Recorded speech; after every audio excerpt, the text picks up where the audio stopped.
Ima korici pedeto na lavricho me santun kierafno.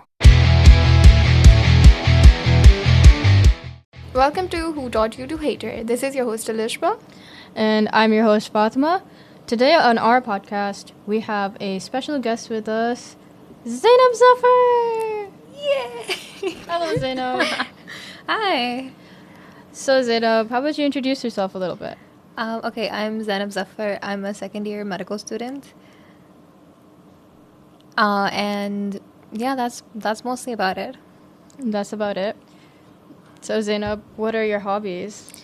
Well, I like art and illustration mostly, and also like critiquing social norms, just the usual. I thought you were going to right off the bat say hating them. No, like, who would say that? We'll move on to that. Okay, Zainab. I see you put your No, main I'd be hobby media for last. Oh, media trained. So, Zainab, Why do you think you're here? What do you think about the podcast? Oh, well, as much as I was briefed about, I think it's about just discussing why men end up becoming the way they are and just discussing that. You're really on the right path. Yeah. man, who did your briefing? They're so good at their job. Oh. Was it Okay. Fatima? Oh, possibly. Possibly. I think it might have been Alishba. But Okay. anyways, today we're going to dive into something pretty specific. Zainab, I know you're a professional man-hater at heart, even though if you don't want to admit it. But I wanted to discuss something in Laura Bates's book, and I want you to connect it to Pakistan society, whether it's from your experiences or whether it's just from statistics that you've seen online. So, in the West, and in her book, she has mentioned a certain link between the alt-right and white Sharia. Are you familiar with those two words? Yes. So could you tell us a little bit about them? From my understanding, alt-right largely means these very conservative ideologies that a group of people just support, and then they call themselves like right or left-leaning. And with white Sharia, it's just, from what I remember reading about, is that it's just a bunch of white people who are obsessed with what they think the Sharia is, which largely includes just subjugating women to traditional roles and values and just treating them as subhuman because they think that's what Islam is. And they idolize that version. And they're largely correct, but that's not Islam. That's like they want to enforce our our cultural norms on their women and children. I think it's less of that, and it's more of just fetishizing white Sharia, because they, from their point of view, when they look at Islamic countries and societies, what they are seeing is that women being treated as objects. And we can argue all about that. Our religion does not state that, but for years and years, our culture and our social norms have dictated that. They have dictated women being property. And so they just fetishize that version, and they are okay. I don't know if they're okay to adopt it, but they really like that version because in that white Sharia version, or the version of religion that we're implementing, it's just this divinity that is like the divine telling you that, oh, women can be subjugated to that. Like the woman role is to be, a wife, to be subhuman. And so they think that's divine intervention. And they really, really just fetishize this version. Do they really think that, or is that just another excuse in the book? I think they really think that. But what about all the audio? Guys, back on track. So, do you really think that that's what they believe, or do you think that's an excuse? Again, I would argue that despite all the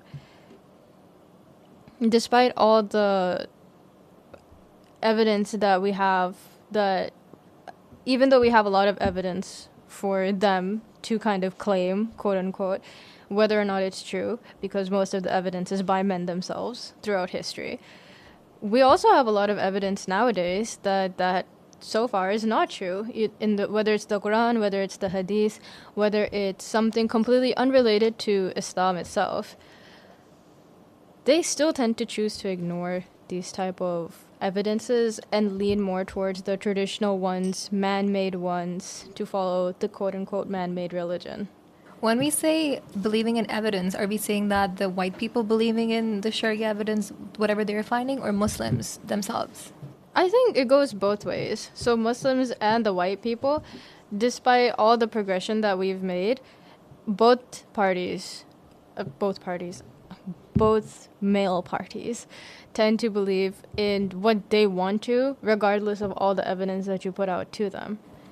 Okay, I think through this, I would love to quote a quote that I always quote. It's from this book called God, the Human History by Reza Aslan or someone. I don't know. But in that book, the first concept that they discuss is the humanization of God. And in that, this guy states that the reason the religion becomes a religion is because it's not about what the book says or what the texts say. Most of religion is just what humans think God is. So they put their ideologies and interventions and they make them divine. And I think that's what happens to literally every religious society, be it any Abrahamic religion or Hinduism or anything, is that they take this idea of God and then they put whatever their desires are. So if a man thinks that a woman should be subjugated and be like subhuman and a traditional wife, so he's gonna put that concept and make it like God said that and make it divine. And when you make it divine, then there are no consequences. So we can argue all we want that Islam does not say that the history of the Prophet Muhammad, peace be upon him, does not really state that the tafsir doesn't state that. But it doesn't mean anything when masses, when they come together, they are just looking at God in their own image. So you're saying it's just these beliefs are a reflection of their personal ideologies. Definitely. Where it's just their beliefs and what they practice is a mirror into their own soul. Yeah, but when a lot of people do that, that becomes the religion that's being practiced socially. So where do you distinguish proper evidence and then practice that's being done for decades? Again, there's a lot of things that we probably also believe that is true, and at the end of the day, it's probably not. The way that we follow Islam or we follow our morals, to some people, they just may look incorrect as well. So there's no one book of law that humans have agreed on that yes, sahi hai, and the rest is all just fabricated lies. But it's kind of amazing how dudes sometimes just don't have the basic morals either. Oh, definitely. And they're like, oh my god, this is Islam, this is religion, and this is my right as a man. And whether that makes them feel superior, whether that makes them feel a little bit untouchable, whether it makes them... That also happens because when they say all these things and there's no one to contradict, it happens. And it just keeps on happening. I think it's not about contradiction because I have contradicted a lot of men, but it won't do anything. Can you tell us about that? Oh, for sure. Like, what do you want to know? Just tell us the most prominent experience I think that you can remember. Maybe even if it's like this week. I think my dad won't look good in this conversation. Your dad? You don't have to say your dad. I don't really just say argue somebody a lot you know. with men outside because it's not safe, first of all. And especially, like, I'm in university. I'm going to be here for, like, the next 3-4 years. Med school is 5 years. So you kind of train to just not engage in certain conversations if you know it's going to not turn out well. So I don't really engage with these conversations with men specifically. With girls, of course, like I would love to talk about it. Mostly when I just have free time, I just rage bait my family, my brothers, my dad. So that's been fun to get some perspective from them. So yeah, I just rage bait them. And that's the thing, like, you can contradict them all you want. You can bring about all the evidences that you have, but evidence does not really change someone's bias. Because in their mind, they know that in their mind, their Allah, their God, is someone who has made them superior. And you can argue that that verse or that word used is for responsibility, not status, this, that, but it's not going to change their point of view. Because if they have thought that they're divinely told to be superior, what evidence would suggest that they're not? Why would they give that right up? It's like it's ingrained at this point. It's just like a full circle of religious psychosis. And so do you think this inevitably leads you to stay quiet in many situations where oftentimes you would have spoken up in a more comfortable environment? A, that. B, I also feel like men, because I've heard my siblings, my brothers talk about like their circles and what they discuss about, and to them, a lot of these social issues are just like a fun hee hee ha ha joke. So many times that I've noticed from the way they tell about the conversations they've had is like, oh, a group of men, and one guy would say something, let's say even like remotely feminist, the other men will like turn against him. Or if everyone is being misogynistic, one guy would like, or maybe one person is being misogynistic, the rest of the rest of the group will suddenly become like very feminist just to like rage bait that guy. To them, a lot of these conversations are just fun. You know, they're not like morally challenged. And when you like speak up about it, like, hey, I feel like that was a wrong way to go about the conversation, they're like, oh, but like it's not that serious. Like it was just a joke. Like chill out. So this probably leans into the second thing I wanted to discuss with you about dehumanizing an entire individual to the point where everything is just okay. That any joke is okay, anything that you do to them is okay. And to some extent, I feel like white Sharia and the alt-right has a lot to do with like somewhere along the line, if you follow white Sharia and the alt-right religiously enough, you're going to come to the dehumanization of women, whether it's as your wife, whether it's as your mother, whether it's as your sister. Because in the West, it's like, oh, my wife takes care of my 20 kids and 4 cattle and all the chickens we got. In Pakistan, it's Mexican. Girl, Wow, you're racially profiling. Do not disrespect Mexicans like that. No, you're They're doing awesome. it like that. No, it's Texas. Yeah, it's a It's Texas accent. Anyways, Texas is not important right now. The point is, then in Pakistan, it's the same exact thing in a different language. The same steps, the same sauce, the exact same dish. It's just brown rice. And so, Alishba, don't laugh at that. So, You just said that. shut up. So, I want to hear your opinion. Like, do you see the connection? Do you see where it funnels down to? I think I would not like to give the crown of misogyny to the alt-right only. I feel like a lot of some leftist group as well sexualize women. It's just like the same spectrum where alt-right people are like women should be covered and this and that because they're like individual property of a man. So only that one man, the husband, should have access to that woman. And when you look at certain toxic leftist circles, they're like, no, like women are public property, so they should like dress very provocatively and then, you know, anyone could do whatever to them because they're public property. So both of these, they just look women through the lens of being an object. So like, it's a very deep-rooted issue. I don't think it's just limited to the alt-right. The alt-right has their own toxic issues, but then the leftist people have their own toxic ideologies. But in the end of the day, they're all just looking at women as a bunch of objects. So if we talk about leftist issues in Pakistan, a very popular one, which we're going to be experiencing today, is, I wouldn't primarily call it an issue, but I would call it a topic of debate, is the Aurat March and their slogans and how some members of that community portray it to be as. For example, as Alishba said, some women are in support of just going out and full-on nudity in the name of protest. And then some women are like, no, actually, you know, we kind of want normal stuff to go right, and we don't want to be, we just want bodily autonomy. Kyunki meri jism meri marzi is simply translated to, without any deeper meaning, I just my body, I want to do what I want with it. Whether it's eat at a particular time, whether it's sleep at a particular time, whether it's have kids or not, it could be anything. So that's a very vague term that they've thrown out there. And as you said, interpretation is the reflection of the soul.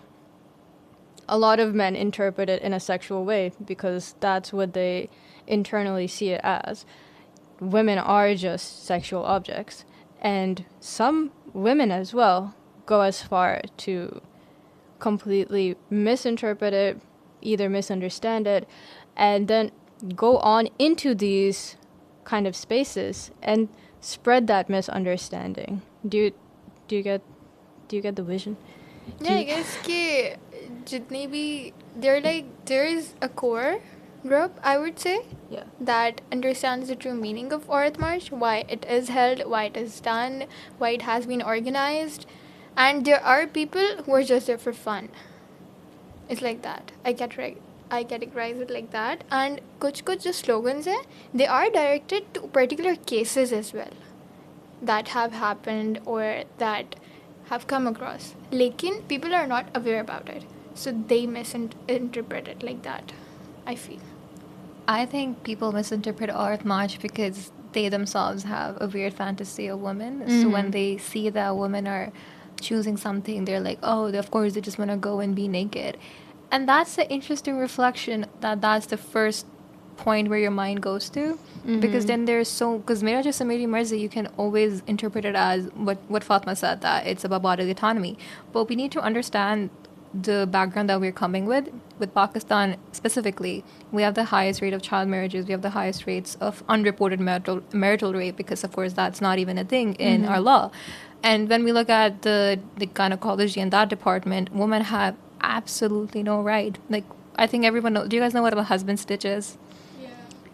So for those who don't know, it's when a woman gives a vaginal delivery, and then when they're stitching her up, they put an extra stitch so that the vaginal opening is like so-called tight, even though it has no medical background, and it actually like affects intercourse later on, because there's no need for that, but they just put it for this weird fantasy, and it actually like causes a lot of issues.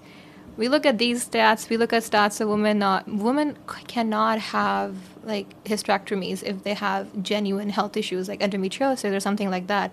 Doctors do not give them proper, like maybe a hysterectomy could save their life from chronic pain, but they don't give that procedure because they're like, okay, maybe your husband in the future would want to have kids, even though she's in debilitating pain.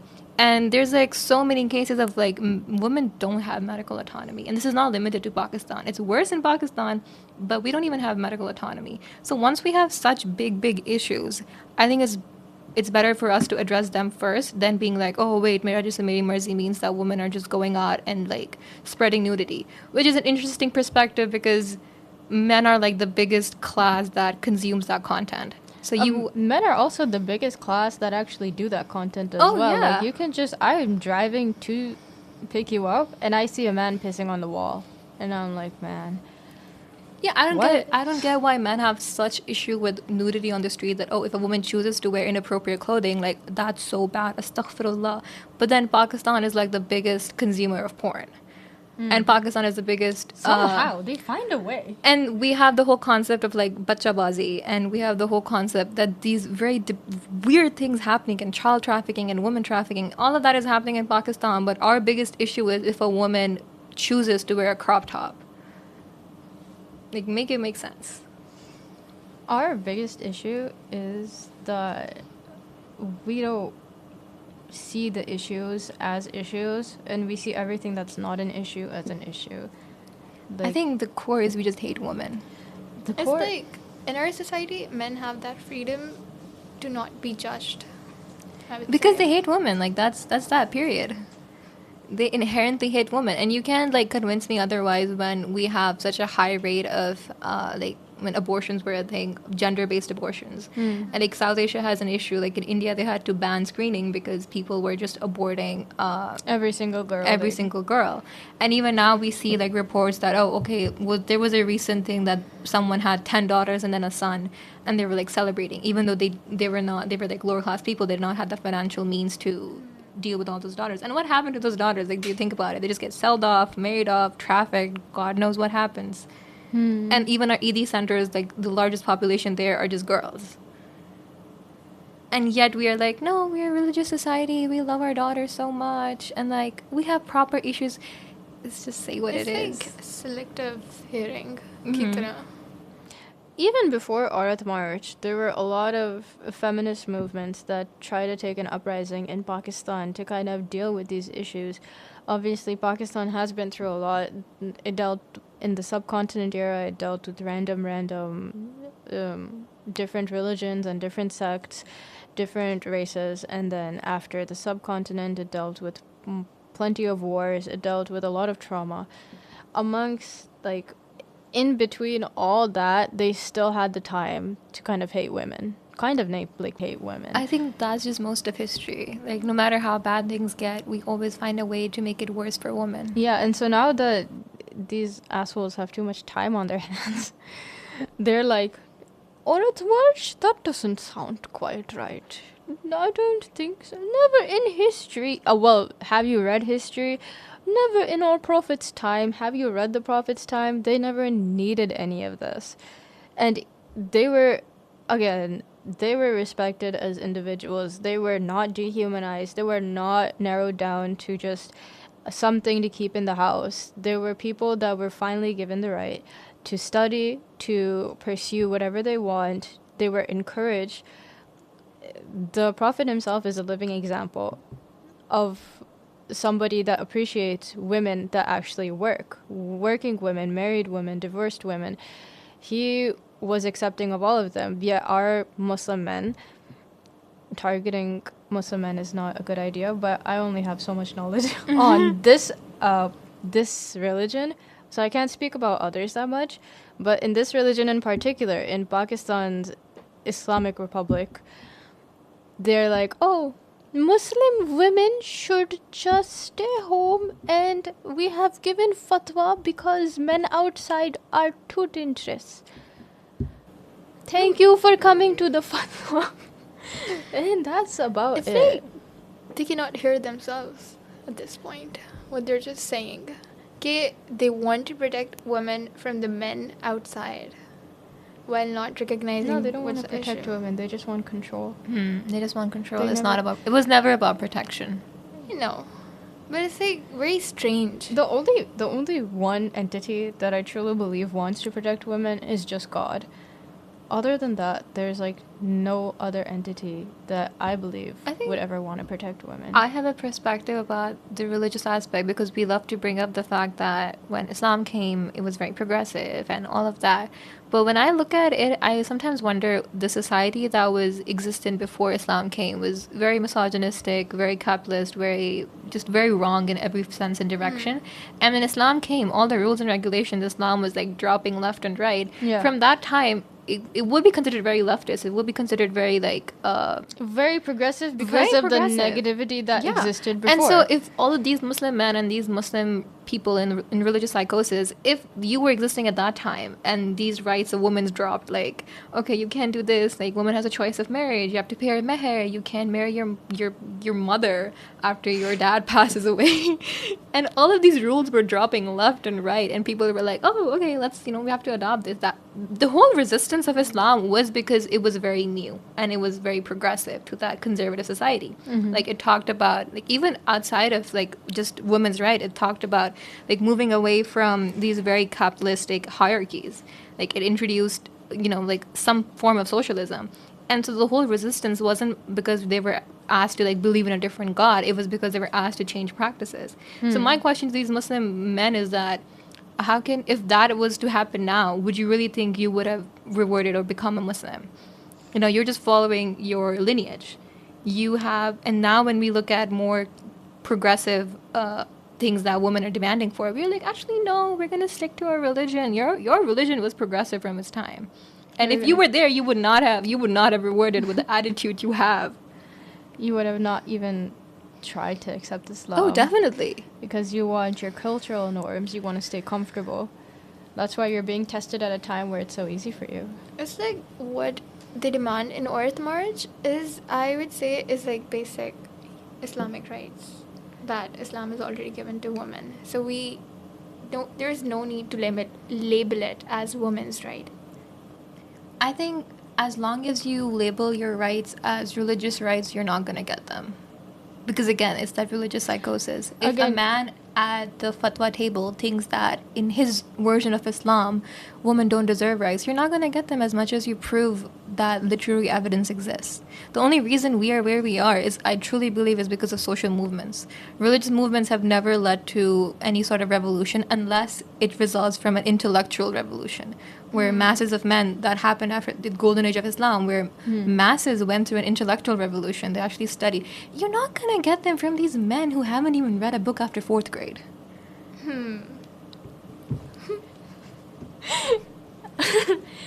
Again, as Zainab said, I think it's a very nice way to conclude the topic.